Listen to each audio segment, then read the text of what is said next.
بسم اللہ الرحمن الرحیم۔ بات ہو رہی ہے ارادے کی، مستقل مزاجی کی، آپ کی سوچ کی، معراج کی۔ تو اپنی ذاتی زندگی سے آپ کو ایک واقعہ سناتا جاؤں۔ بات کچھ یوں ہے کہ یہ 2000 کی بات ہے۔ میں Laurel bank public school Singh پورہ میں پڑھاتا تھا۔ تو ایک دن سٹاف روم میں ایسے ہی بیٹھے بیٹھے بات کی کہ یار میں نے نا کینیڈا جانا ہے اور اس کے لیے نا مجھے تقریباً 1,00,000 روپیہ چاہیے۔ تو ظاہر ہے 1,00,000 روپیہ بھی نہیں تھا، اور میں نے کہا کہ بھائی وہ 1,00,000 روپیہ لینے کے لیے نا میں نے پہلے گلف کنٹریز جانا ہے۔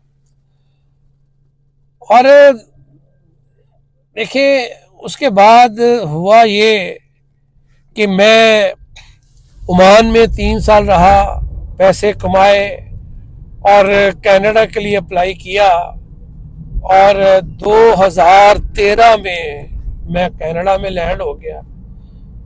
کہنے سے مراد یہ ہے کہ بھائی منزل کا تعین تو کرے، رستے خود بخود آپ کو جو ہے مل جائیں گے۔ اور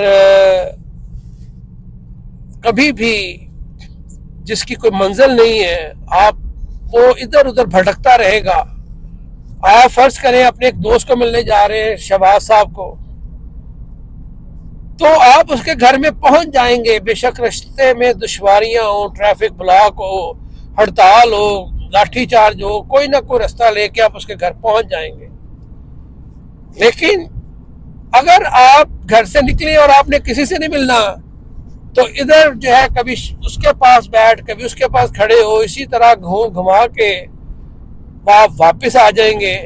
تو بھائی ٹیک اوے یہ ہے کہ اپنی زندگی میں کوئی نہ کوئی اپنا مقصد بنائیں، اپنی منزل کا تعین کریں۔ وہ کہتے ہیں نا کہ بھائی سفر ہے شرط، مسافر نواز بتھیرے، ہزارہا شجر سایہ دار ابھی راہ میں ہے، وما علینا الا البلاغ المبین۔